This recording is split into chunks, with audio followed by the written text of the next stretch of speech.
Led Zeppelin was like a big bang. Excess to excess.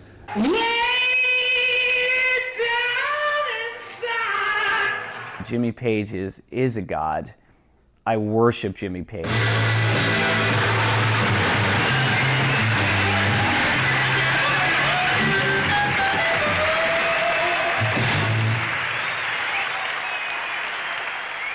Led Zeppelin seemed to arrive from nowhere, but the sheer power and exuberance of this fledgling band grabbed the listener by the throat and told the whole world that something new and quite remarkable had happened. The greatest band in the history of rock had just been born.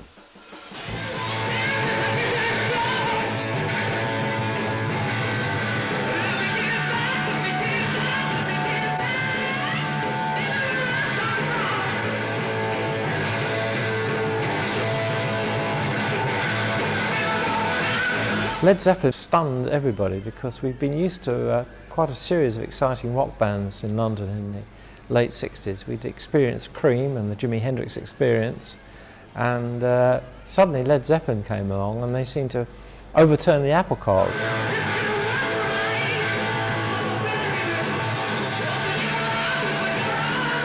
We could not believe what we were hearing. We never heard anything like that. When my buddy brought this record over, he says, "You're not going to believe it." It was a moment in time that got to me. I said, I need to know more about this stuff.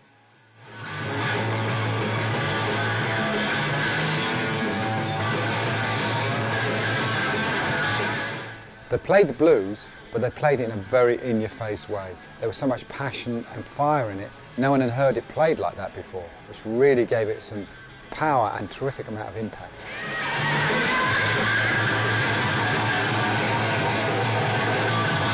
It's like unleashed animals, just let out of their cages and let loose to do what wildly they do best, which in the wild would be killing things, but in this case is trying to kill us with rock and roll.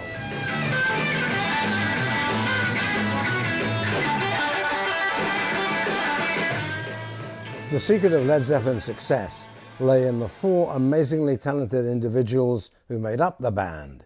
You've got Jimmy Page, who is the magus of guitar. You've got John Paul Jones, who is the second to join. And I believe that both gentlemen met at a session for Donovan's Hurdy-Gurdy Man. Then we've got Robert Plant, possibly one of the finest men to ever draw breath and strut his stuff on stage like a proper rock star. And he's mates with John Bonham. Jimmy Page has an amazing pedigree as a session player. He was one of the most in-demand session players in England. He played on sessions for everyone from the Kinks, The Who, Joe Cocker, Jackie DeShannon. This was a musicologist. John Paul Jones, like Jimmy Page, really garnered great experience being a session player. And what John Paul Jones also did, he was also an arranger. He worked with the Rolling Stones, he worked with Herman's Hermits, he worked with Donovan. So John Paul Jones really brought a lot to the band. I always think in a way he was the secret weapon, because not only was he this amazing, amazing bass player, but he was a great arranger and he could play great keyboards. He would play mellotron, Hammond organ, clavinet.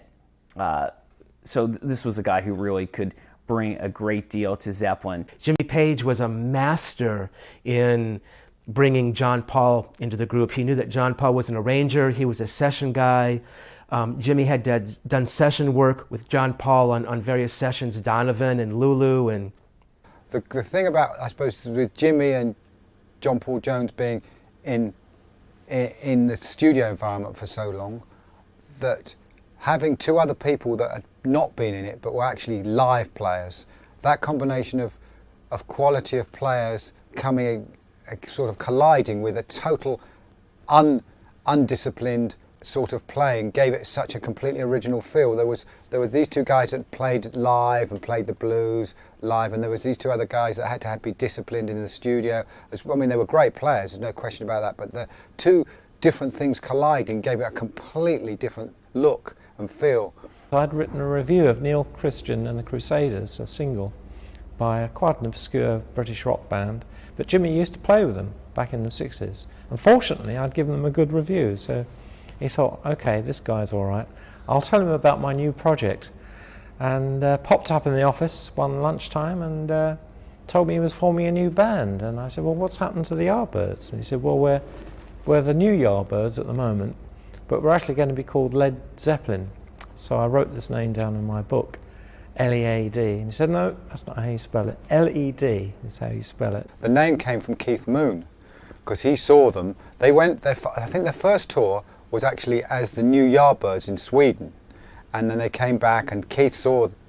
He said, oh, you're going to go down like a lead balloon, which is an old saying. And I think they said, what? No, like a Led Zeppelin, he said. And they said, well, that's a good name.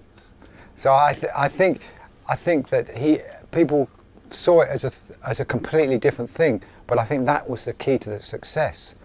They were playing rock and roll, they were playing the blues, they were playing rock, but they were giving it a completely different twist, and they were completely original. And that's what the trick to Zeppelin was, is that they were an original. They hit the ground running with an amazing debut album. It was recorded in just 8 days at a cost of just £800, and that included the artwork on the cover.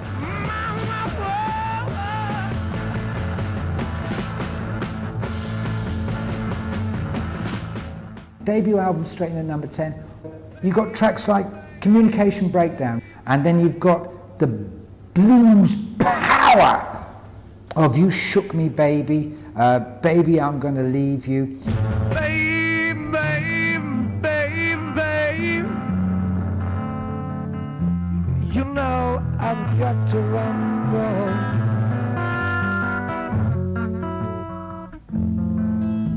I'm not joking about it, baby. I really mean it, girl. I've got to ramble.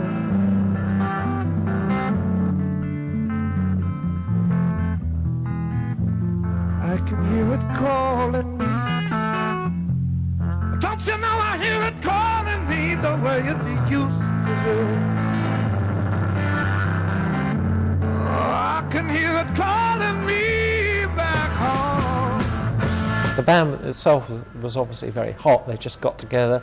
They'd only been rehearsing for a short time before. They went straight in the studio and recorded it. And they were getting off on what each other were doing. It was all captured, fortunately, by Glyn Johns, the engineer who worked on the session, and got this kind of magical sound. I don't know why, but lots of echo, I suppose, and first use of special effects on the guitars. The way the drums were recorded to get extra power. And the fact that they were quite experimental in blending tracks together, like Black Mountainside and Communication Breakdown. They seem to meld into each other. It wasn't like a normal album in many respects. To hear them for the first time was quite mind-boggling, really.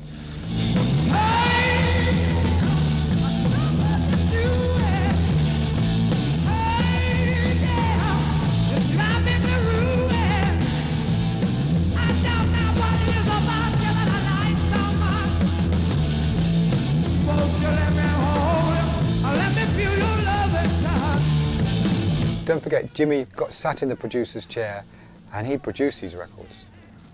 I mean, that's a tremendous, tremendous thing to do. And the sound, the vocal sounds he got, and the actual atmosphere he got, and the breadth of the whole room sounds he got were amazing. And considering that in those days, he's still running on 16 and 24 track, there was no digital stuff, there's none of that. It was all analog and everything. The sounds are unbelievable. That first record, even though it sounds like Jimmy's using a Les Paul, that's a Telecaster that he's using. So Jimmy Page's sound on Communication Breakdown is a very high-endy, trebly, typical Telecaster sound. The sound of his guitars on Communication Breakdown sound as if they're coming from these little 3-inch transistor speakers in this monstrous room, and it's just the most amazing sort of mixture of these really small sounding guitars with huge bass drum sounds. John Paul Jones' bass part is perfect. What sounds very simple on sort of the chorus bit, communication breakdown, going insane, communication breakdown, driving me insane. John Paul does like this sort of this rambling bass part over that no bass player ever gets right. And it's unbelievable. In fact, John Paul, really on that first record, on all the records, on that song, is really the unsung hero of Zeppelin.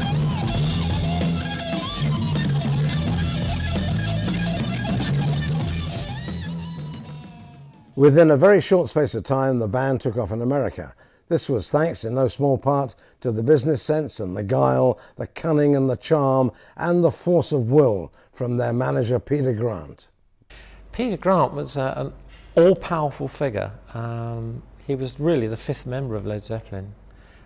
He understood them, he knew what they wanted, and he'd come up with the idea really with Jimmy Page, the pair of them, and out of the ashes of the Yardbirds, when that broke up in the States.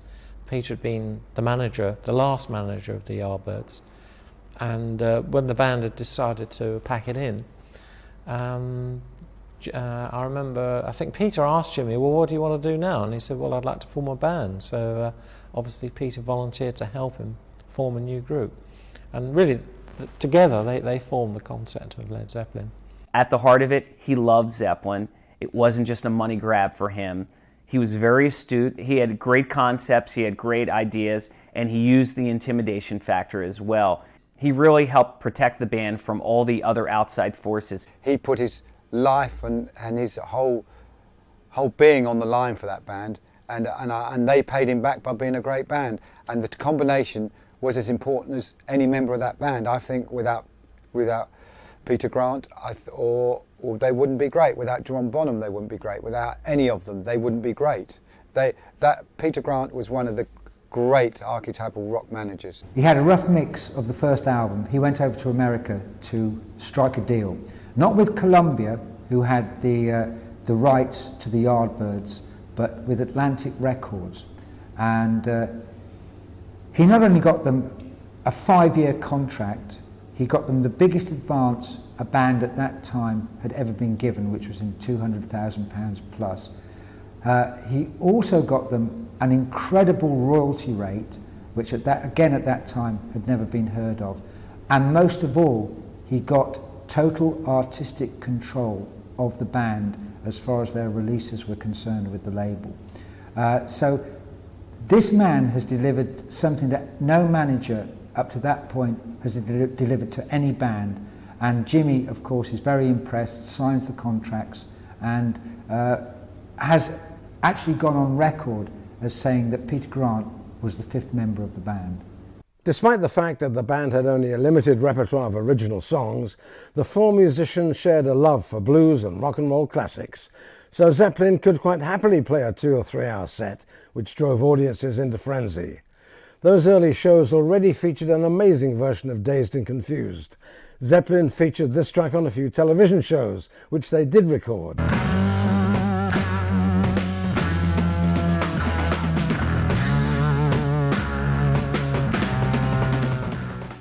Piece that Jimmy had been working on before with the old Yardbirds, but built to a crescendo with to a new peak of excitement.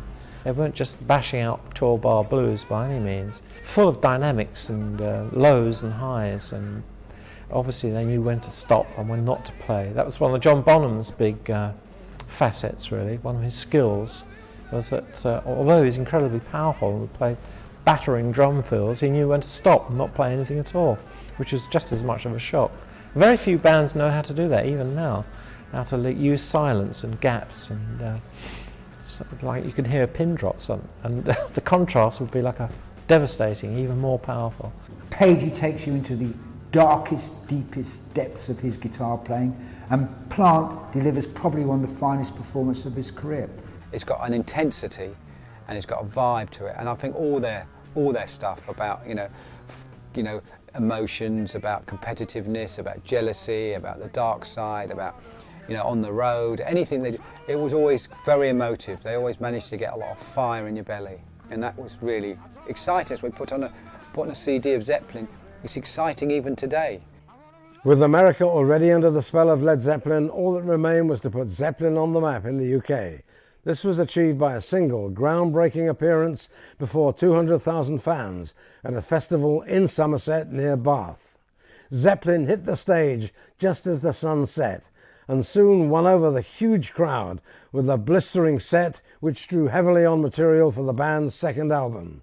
Led Zeppelin II, which came out in October 1969, was the long-awaited follow-up, obviously, to the first album, which people were thinking, can they do it again? Could they be as all-powerful as they were on that debut? And the fact was, Led Zeppelin II was just as, if not more, exciting.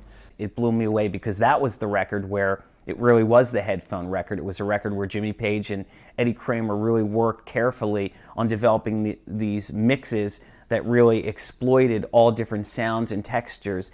And when you listen to it, it was a mind trip. Well, let's just take a look at it, shall we? Look, vinyl. You kids out there probably don't know what this is. Anyway, Led Zeppelin II. What do we have? Side 1, Whole Lotta Love. What is and what should never be. The Lemon Song and Thank You. Side 2, Heartbreaker, Living Loving Maid, Ramble On, Moby Dick and Bring It On Home. You have possibly here one of the finest albums that ever be made by any British band, but starting your album with Whole Lotta Love, it's just unbelievable. Woman! 26,000 larynxes. Woman!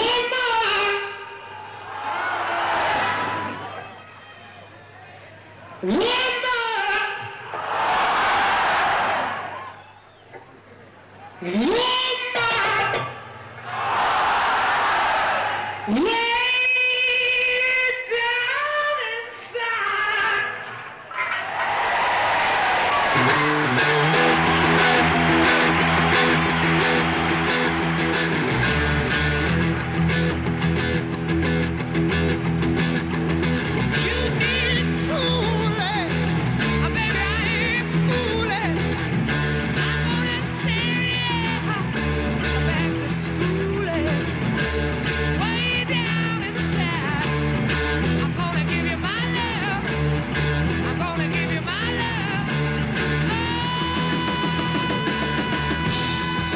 Extraordinarily simple song. There are 2 chords in the whole song. It's E and D.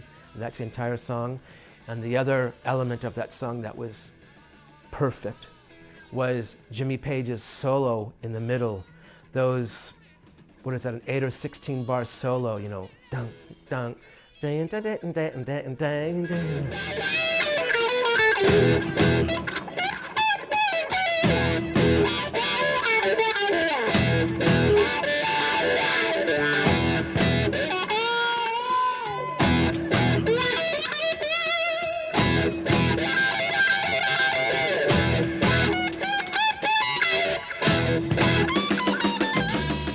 It's my favorite guitar solo of all time. Page lets loose this flurry of notes that are so moving and emotional, and the way he was able to achieve this really powerful sound was he was playing it. He was playing the guitar through an amp, and I think he was reversing. The wah-wah was pressed down in, so it gave it this extra treble, this extra boost. So really, when the solo comes in, it really rips your head off. They managed to, with Jimmy's production, managed to never overproduce it. It was always as live as they could make it, which made them cohesive with their live performances. You go see Led Zeppelin live and you see them hear their records, and you could hear the 2 bands melding. They were practically the same thing, the record and the band. What makes this album special is they put a bloody drum solo on it. I take my hats off to Led Zeppelin II. That is why Led Zeppelin II is such a great album.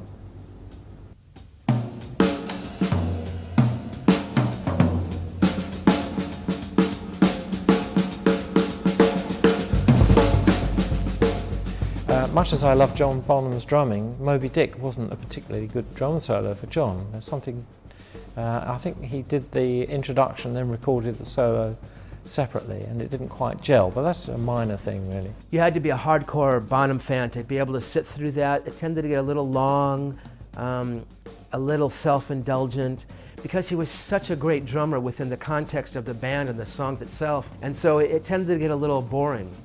But he was remarkable. I think that of all those great drummers that came out of that period, and that was the period of the great drummer, Ginger Baker and Keith Moon, Clive Bunker from Tull, B.J. Wilson from Procol Harum was an amazing unsung hero, Michael Giles from King Crimson, all these remarkable drummers. Bonham really stands as sort of the apex of that mountain of players. Zeppelin were already huge, and a constant round of touring only served to enhance their status. On record, Zeppelin were superb, but on stage they became something truly outstanding. In the words of that immortal phrase, they were tight but loose. No other rock band on the planet has ever come this close to this magical ability to merge structured songs around unstructured improvisations and seamlessly blend the two together. The thing is, the songs were great. Then when you expanded them and jammed them, they were still great. I mean, if you do a long drum solo or you do a long guitar solo, or it would still come back to a great song. See, I think bands miss that. You know, for me, it's all very well jamming, but if you always come back to a great song, then it's an absolute great moment.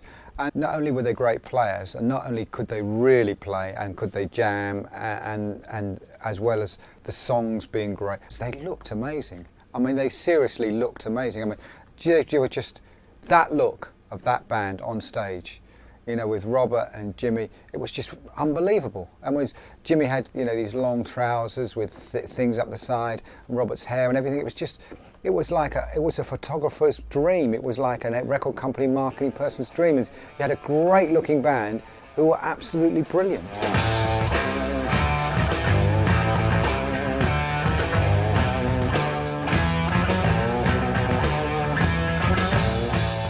Zeppelin were helped by a continuing supply of great material on record. Retiring to a cottage in the Welsh mountains, Zeppelin began working up new material.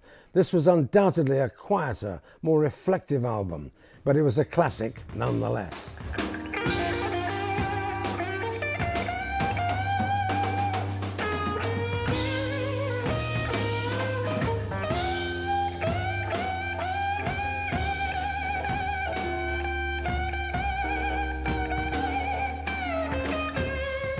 I just think it's a progression. I think musically they progressed. I think they were always striving not to try and copy the last one. It was hard because, you know, when you make an album that's as good as 2, must be tough. It's like following Sgt. Pepper. You know, you follow with things that are a bit more diverse. I think 3 was slightly more diverse, like the White Album was more diverse than Sgt. Pepper. I think you just strive to do. And because like any musicians, you want to move on.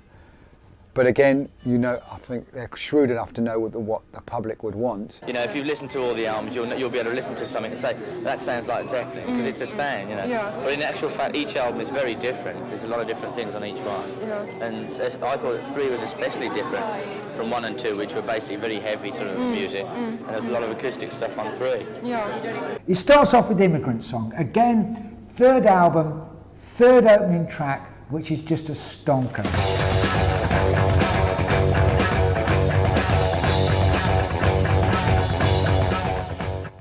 When Led Zeppelin decided to record their 3rd record, they wanted to do something different than the first 2, which were very, you know, much heavier and much harder oriented. That was a much softer record. That was a record which had songs like Tangerine and That's the Way that were showcasing their folk roots and showcasing perhaps their love of people like Joni Mitchell. But Immigrant Song was a song that really fit the template of what people knew Led Zeppelin for, this gargantuan monster guitar riff and Plant singing about the gods. Robert Plant sort of got his Valkyrie song of the screaming Viking, the north wind coming, blowing over the winter hinterland, kind of howls over it. It was an interesting image. Valhalla, you have come. Interesting image. He was into that. Plant was heavily into that Nordic mythology, What made him interesting as a lyricist is that he was into lots of different elements.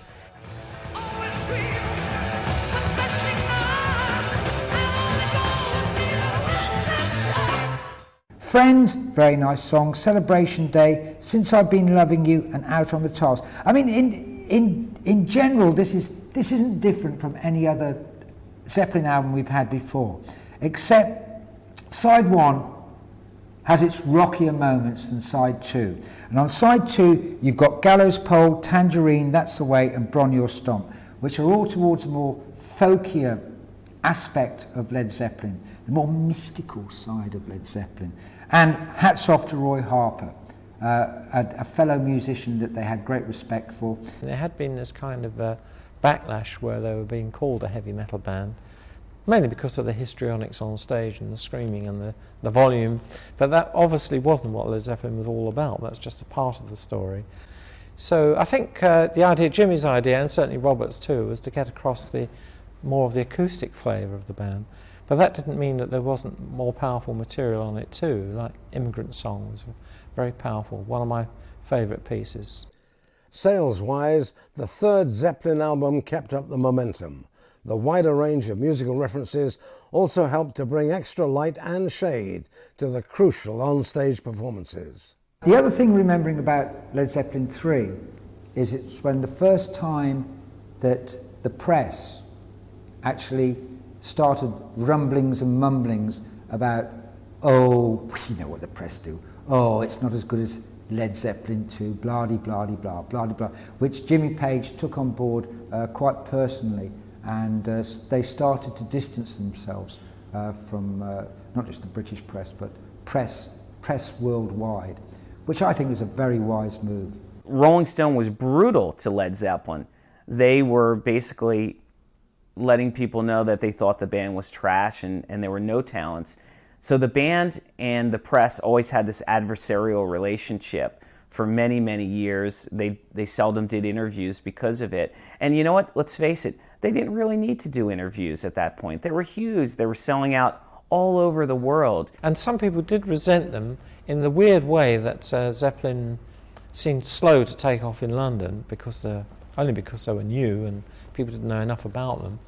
And the overnight success and the blockbuster impact they had in the States, perhaps people thought they were a kind of a hype or a band that had been foisted on them by a record company, which was, not true at all. Led Zeppelin always wanted to be an underground band, and a very small, compact unit. It was just Jimmy Page and Peter Grant taking care of business, really, with very few other people involved.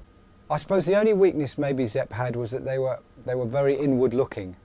I think sometimes you feel that you were always looking inside a little society that they had going on within themselves. Nowadays, bands are much more, liberal and much more easygoing. But I think the intensity of the hugeness and the madness that surrounded such a band as that must be very hard. One, to trust anyone, and two, to be able to relax. And I think that is very tough, And I think they're very protective of their privacy, quite rightly so. And I think that, where other bands get people to guest on their records, do you know what I mean? Zepp very rarely did any of that stuff, do you know what I mean? It was all them. A great compliment to them, but again, maybe, do you know what I mean? Maybe things would have been, they could have moved a bit, but again, they were a one-off, that lot. They were brilliant. By late 1971, Zeppelin were already a worldwide phenomenon, and things were about to get even better. The band retired to Headley Grange to begin the process of recording their fourth album. It was to become an all-time classic. Well, once again, let's look at the proof in the pudding.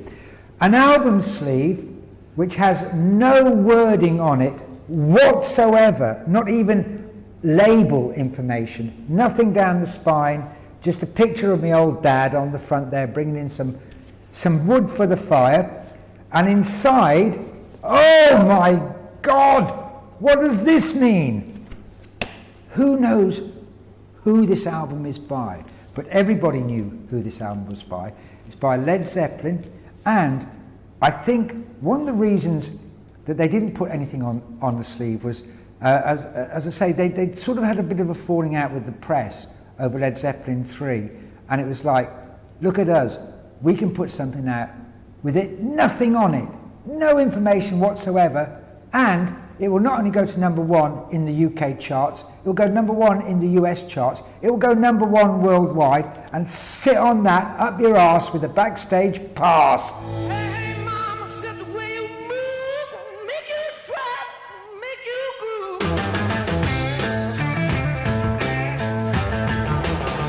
Oh, child, when you shake that thing, gonna make you burn, make you sting. Side 1, Black Dog. Oh, it rocks, as does Rock and Roll. You've got the Battle of Evermore.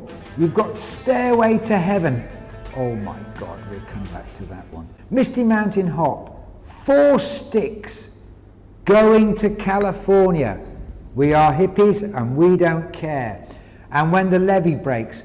Possibly the most sampled drum sound ever in the world of sampling. It's got everything. I mean, it's a perfect album. There's two tracks with acoustic. Yeah. Going to California, that's mandolin again and acoustic guitar. Yeah. It's just sort of songs that we write and do at the particular time that an album, and we say, right, we're going to put them in an album ad, and we do the songs that we were writing that particular time. So the next one will probably be different still. Yeah. I suppose it's still regarded as the ultimate Led Zeppelin album, really, because it had so many great performances on it. When the Levee Breaks was one particular one I liked, as well as Rock and Roll, and of course Stairway to Heaven. So you couldn't do better, really, could you? There's a lady who's sure all that glitters is gold, and she's walking the stairway to heaven. On Stairway to Heaven, if there's a bustle in your hedgerow, don't be alarmed now, it's just a spring clean for the May Queen. Yes, there are 2 paths you can go by, but in the long run, there's still time to change the road you're on. Now, play that forward, it sounds fantastic. Play it backwards, and I swear, hand on my naughty bits, it goes...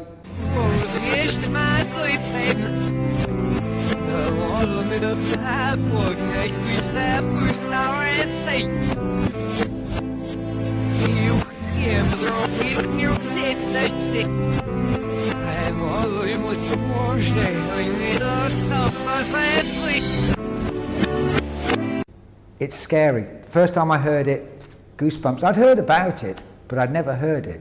And it's scary. It's on there. And did he sell his soul to the devil for that album?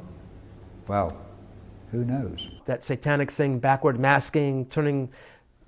They were too much into the music, they were really musicians. I don't think they wanted to mess with that at all. So again, if there was any suggestion of that, and I never heard it. I mean, the song is called Stairway to Heaven. It's not, Stairway to Hades. It's not... I don't know where that came from. I think people wanted to put that on them. They heard about whips and this kind of thing, and it was a thing for a journalist to do, to kind of put that kind of a label on them, but no. Zeppelin definitely delved into a dark area with some of the songwriting, where maybe people would misperceive that it would deal with something satanic. But Page was definitely fascinated by Aleister Crowley. He was fascinated by the occult, but in my eyes, that was really, really accusations that were very, very, very far off base. Zeppelin wasn't into anything to do with Satan. The band now took the album on the road with a worldwide tour which took in the USA, Japan and Australia, where audiences were introduced to the Led Zeppelin experience with a blistering version of Rock and Roll.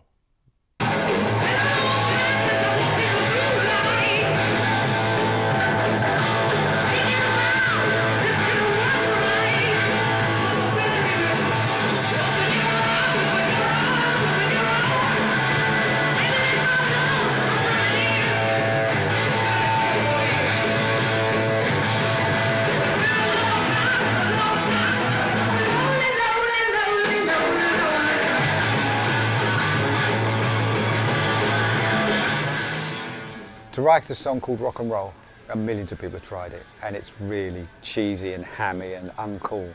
And they just made it sing, and they made it real, and it's really well played. The vocals are great. Again, you know, it's hard to criticise that. It's a basic rock and roll tune done with immense power and passion. It's what, 2.5 minutes? Probably not even that long. It's a short, sweet, sharp, shock, rock and roll, kick up the arse.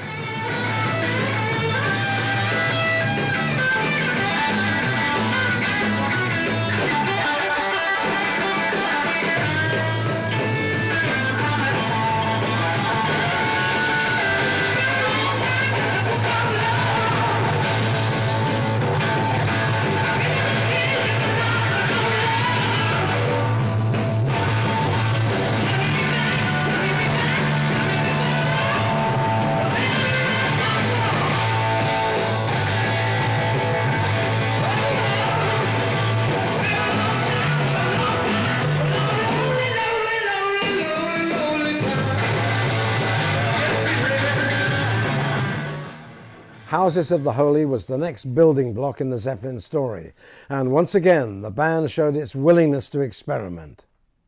Houses of the Holy was Led Zeppelin's fifth album, which came out in Europe in March 1973, and it had several hard acts to follow, really. They'd already sort of created a legend around themselves with a succession of brilliant albums, but this one, for some reason, it didn't quite work. Not for me, personally, anyway.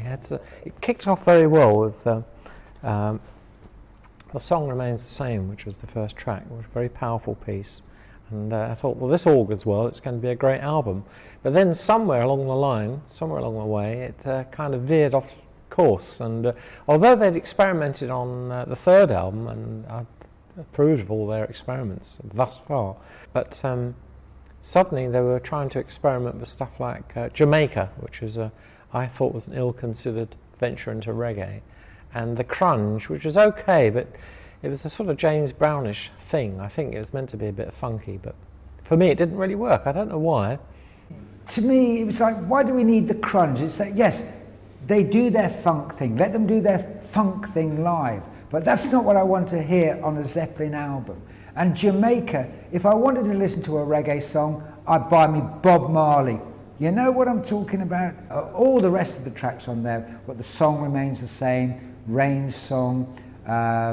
It's the Zeppelin. It's the Zeppelin we've known and loved, except they go and try and cheat us with two cack songs. Houses of the Holy is what I call sort of Mach 2 Zeppelin. The writing came a little bit more sophisticated, but in doing that, they lost the essentials of what that band was just a heavy rock blues band, guitar, bass, and drums. So they started using more synthesizers, more keyboards on Houses of the Holy. It became a little bit too streamlined, too fabricated. There just wasn't that energy and that urgency that the band had on those earlier records. I understand that bands have to find their home in the musical world, and they set into a groove. And I think it's good for bands' first 4 or 5 albums, 4 albums or so, to just be in there. They've set themselves a platform. They are what they are. People understand them as musicians, as people, and then you can move and you take your audience with you. And that's what the Beatles and the Stones and the Who and everyone's done. Zeppelin were the same. They were a rock band. They did their stuff. They were a great blues rock band, great performances, great musicianship, and great musicians don't want to stand still. They want to move on. They want to look for other areas, where they can stretch themselves. Making a record, you get 5 or 6 albums in, it's hard for the public to understand, but you go in there for the first day, you think, oh God, got to make a bloody record. 4 albums in, why not try now to experiment? They got a great audience, the records will sell, and they can stretch themselves, stretch their imagination, stretch their playing, stretch their lyrics, stretch their influences. I think they started to search. Every record really delivers something unique and delivers the personality of Zeppelin at the time. They reflected what was going on in the culture. They brought their own disparate music influences into the melting pot to create this very, very unique and lethal beast. By 1973, Zeppelin were the biggest band on the planet. Much of that success was down to their truly awesome live shows.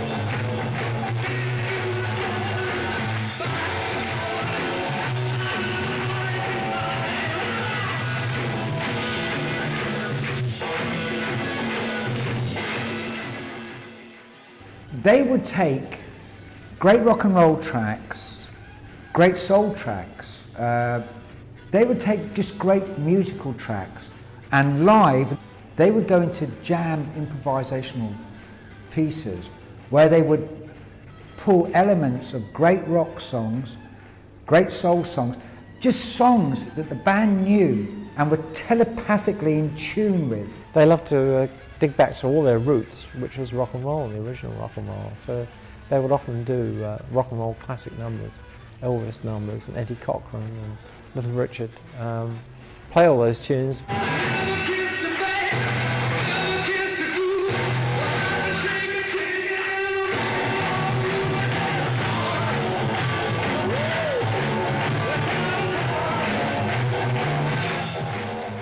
Like most purists, you always think, why do they do it? But then the Beatles did it, and the Stones do it, and Zeppelin do it. And I just think that they always did everything with taste. I mean, I think to me that's the key really for Zeppelin. You know, they were a high energy, high quality, great rock and roll band. And I think that they managed to put their own twist on things. Without trying to make it sound like they were over trying. Offstage, Zeppelin were also gaining a reputation for excess of all kinds.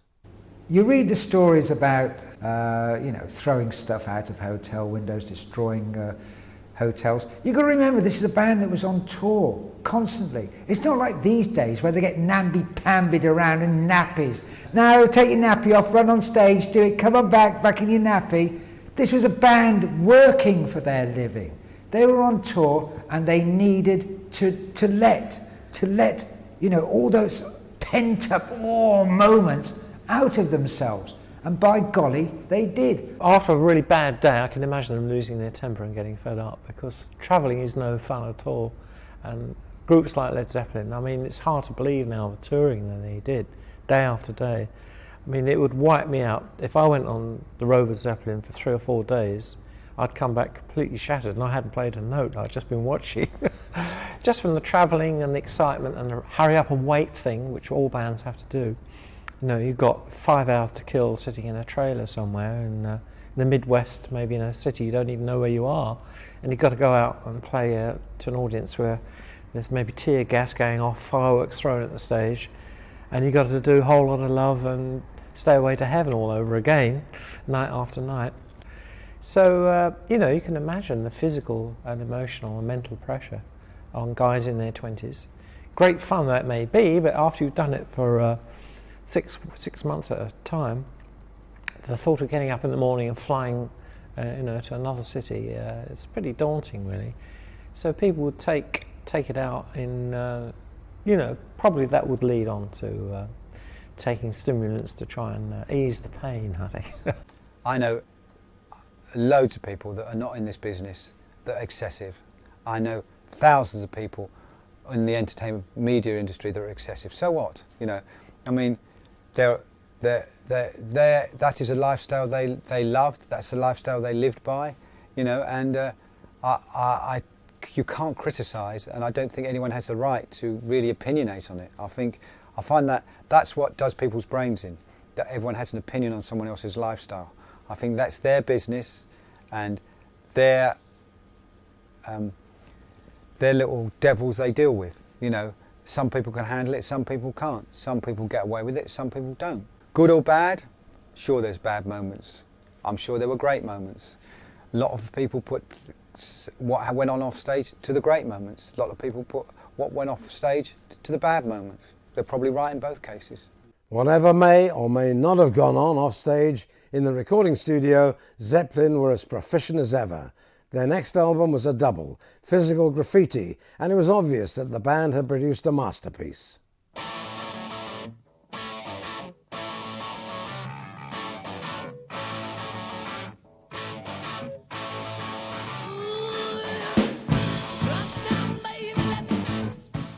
Well, in my opinion, I think Physical Graffiti was certainly one of the most powerful statements from Led Zeppelin. I wouldn't say necessarily it was entirely their best work. I mean, it was a double album, so you'd expect from a double album maybe double the quantity of great material. For a double album, along with probably the White Album, and Exile on Main Street, the only double albums worth listening to, because most double albums are just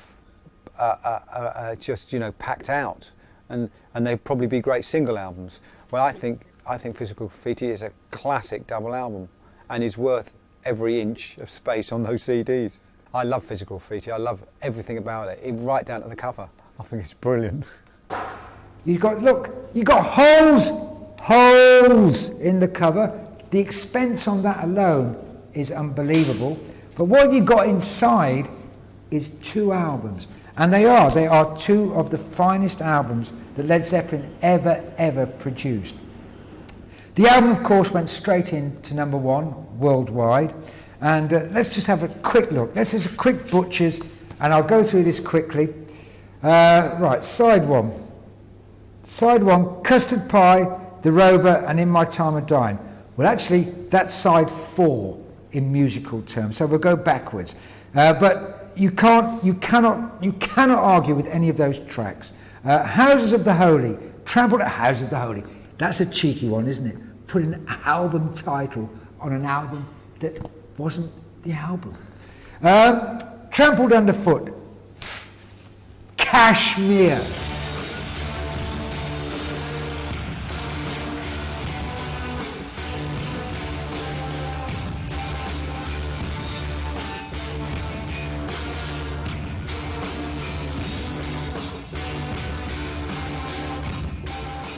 Kashmir obviously stands out as probably the best thing they've done since Stairway to Heaven in terms of originality and mood and sophistication of the arrangement, really, with that menacing string sound and hypnotic Eastern rhythm that made Kashmir so unusual and so different. And it worked, it was a kind of a trance-like state was created by that piece, and that was one of the standout tracks on the album.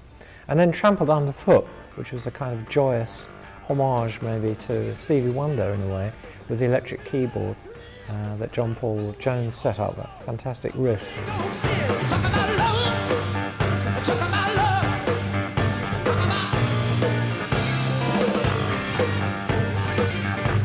I read somewhere that Trampled Underfoot was actually, they did it two versions. They did one funk version, which was really funky, which they thought was too funky. Then they came back and made it slightly more rocky and more Zeppy.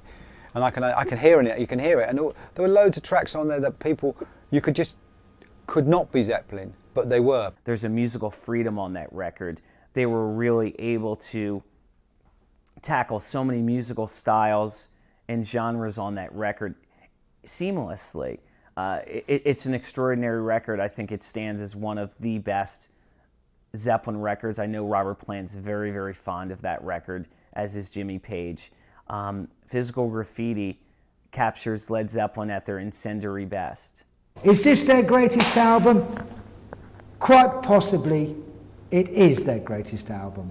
But I would have to say 2, 4 and Physical Graffiti are the greatest albums by the greatest band in the world. With the band riding high in musical terms, it seemed that Zeppelin were unstoppable, but offstage, the dream was about to turn horribly sour. There was a succession of unfortunate incidents, really, which shocked everybody when, fans of the band were sort of quite stunned, really, when things started to go horribly wrong for the group. For example, Robert was in a car crash on holiday in the Mediterranean, and then there was a fight backstage at a gig in America at a big festival, which involved the road crew mainly and their manager, and John Bonham was involved as well. That was a fight between the band and their various security men, which built up outside the trailer. It was all a silly argument over somebody wanted a souvenir. I think it was Peter's son wanted a souvenir of the band, so he took something off a trailer, the band's name, Led Zeppelin, and that caused the security men to overreact, and the whole thing escalated into a fight, which meant that the group had to face charges. And they got out on bail, $250 bail, which is incredible when you think of it, $250, and flown straight from San Francisco to New Orleans. And within hours of arriving at New Orleans, Plant gets a call saying that Carrick, his son, has been taken very ill with a stomach bug, but not life-threatening or jump on a plane and get back here now. And within less than 24 hours, he's got another call. An ambulance has been called for the child, and it's tragic. Carrick dies in the ambulance going to hospital.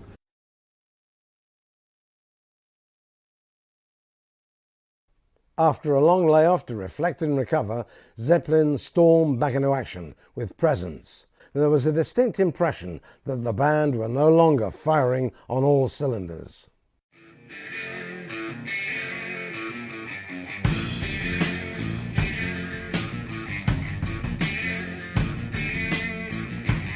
Well, some people sort of expressed the view that Presence was a disappointing album. Whether that's because it was recorded in Musicland Studios or not, I don't know, but whether it had anything to do with the fact that Robert was hobbling around with a crutches, having broken his leg in a car crash. So a lot of things conspired against Zeppelin to produce a good album at that point. I get the feeling with Presence that it was hard work. That's the thing I get. It was like, maybe it was just a bit hard work and things were a little bit strained and it was tough to get to the nitty-gritty, where I think everything else up to that date was just elating and they were into it and it was fun and they enjoyed it and it was good to do, even though it was tough and they probably had the usual arguments like every band does, and it was an easy process. Recording isn't easy, but probably maybe when you get to something 5, 6, 7 albums in, it's like, okay, this is going to be tough, and maybe it just wasn't the sparkler they wanted it to be. Who knows? I think it's probably the most underrated Zeppelin album, Presence is. It was a record where they didn't know what was going to happen. They didn't know if Plant was going to be able to come back or even have the withdrawal to want to do another record. But like a trooper, he came back. He was on crutches, and it was a record that I know Page and Plant still think very, very highly of. They've included a lot of the music when they've played solo or when they've done the Plant and Page touring. They've included quite a bit of music from that, and I know that they still feel very close to that record. But it's really probably the one Zeppelin album that's lesser known than the others, and it's one that is ripe for discovery.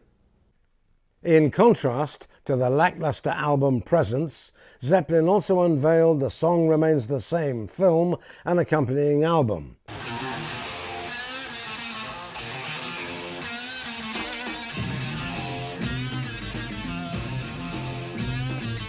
Well, when I first saw The Song Remains the Same was at their premiere in London, and it was a great event because I had a huge party afterwards, which all the band attended.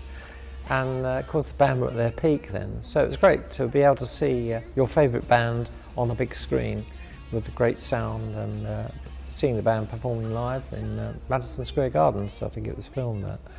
Make you stay.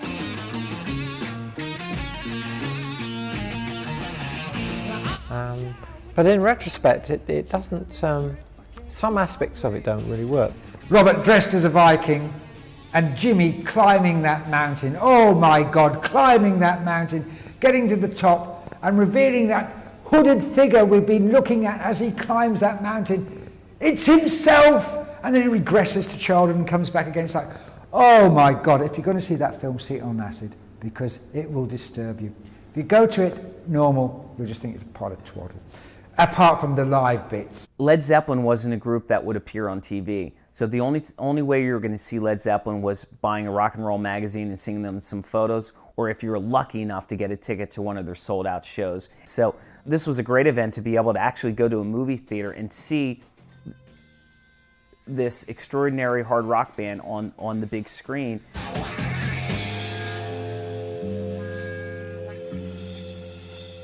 They tried too hard in that film. It was, and all that editing and cutting and stuff, it just didn't work. I mean, you are what you are. Bands should be what they are. Great films about people on the road should be about what they are. I just think that it's very tough though for them, because I think for any rock band, you know, it's being overcritical really in a way, but you know, the good rock films are people being themselves. You see, I don't think musicians are very good actors. I don't think musicians are very good in front of a camera unless it's a video or a straight live shoot.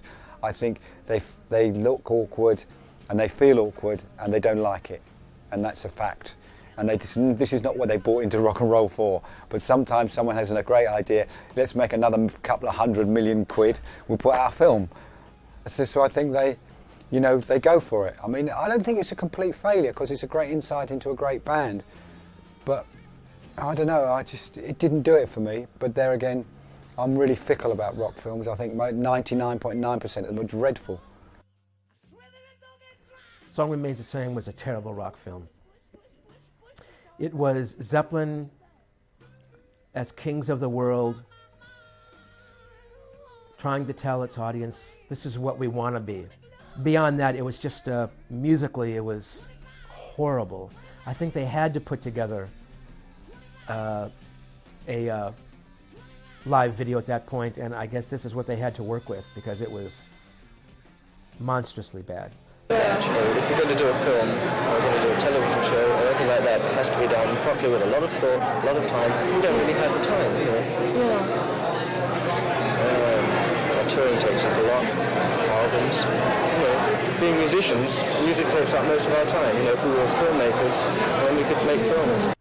Zeppelin marked the beginning of the 80s with In Through the Outdoor.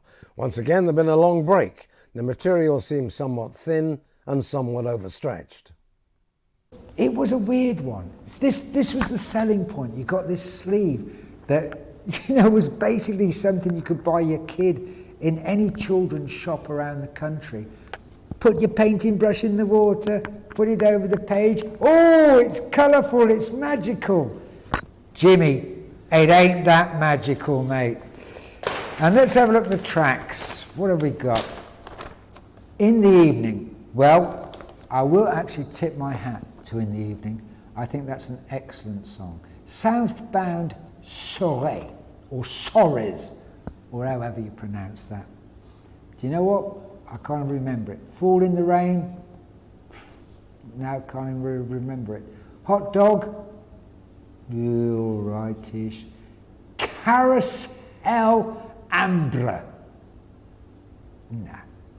All My Love? Yeah, now you're getting back to a bit of, you know, Zeppelin greatness. And I'm Gonna Crawl. It was a very average album for a great band, and you don't expect that from greatness. Average doesn't come into the equation.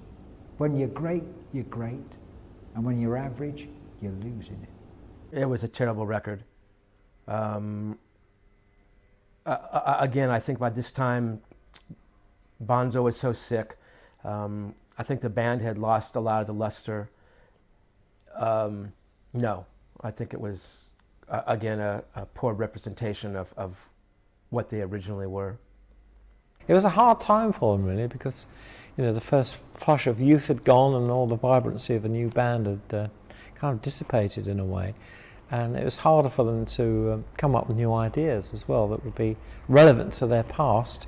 They had this huge burden, in a way, of coming up to people's expectations, delivering the old tunes that people wanted to hear yet at the same time be experimental and do something new, which they could get away with on Led Zeppelin III or Houses of the Holy.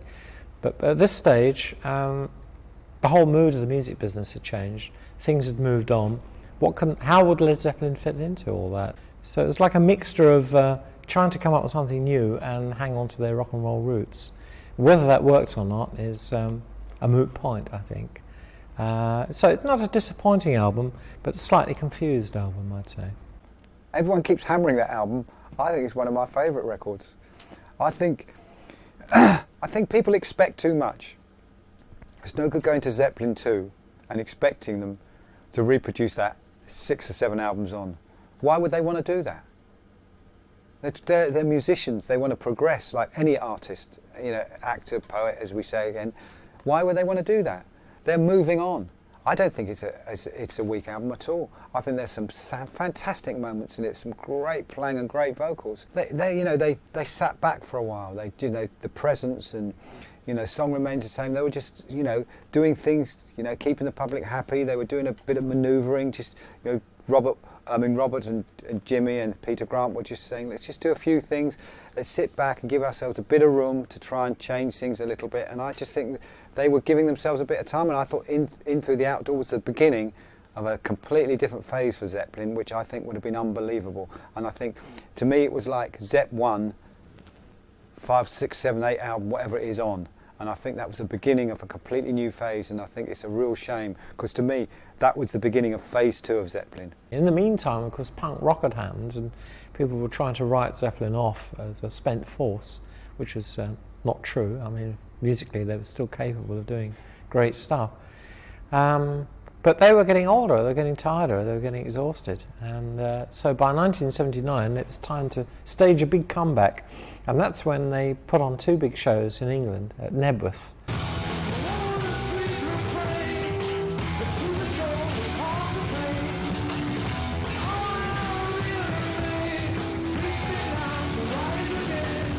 I went to see them. I went to see the show, and to be honest, I wasn't thrilled by it. I don't know why. Something wasn't quite right. It just didn't have the magic of, say, Earl's Court just 4 or 5 years earlier. They drew a huge crowd, and it was a big success. The whole event was widely reported. They did a tour of Europe, which wasn't too good. John was ill a lot of the time, collapsed, I believe, and they had to cancel a few dates, but they were getting back into it. Gearing up really for returning to America after the problems they'd had there. It looked like the Zeppelin legend was ready to sail on sedately into the new decade, but tragedy was just around the corner. I was actually in Holland at the time with a band called Sad Cafe at a press reception, and somebody came in and told me, or rang me from London to say, had I heard that John Bonham had died? And of course that was the first I'd heard of it. He died that morning. It was a national newspaper, wanted to know what I thought of it all and what I thought lay behind it. And of course I had no idea what was behind it, but apparently they had been rehearsing, and unfortunately Bonzo had started drinking vodka at the rehearsal, and he collapsed and fallen asleep, and as often happens when people are dead drunk, he didn't wake up. He was suffocated, and he was found by John Paul Jones, who actually found the body. But terrible loss, great tragedy, and of course it led to the demise of Led Zeppelin. I have total respect for them because no other band had done that. They'd all said, okay, someone dies, we'll get someone else in. They've always replaced. It was always seen as a money-making machine, and it must go on. And Zeppelin, with Bonham's death, had the respect and dignity to say, we can't carry on, it's over. That man was a quarter of the band.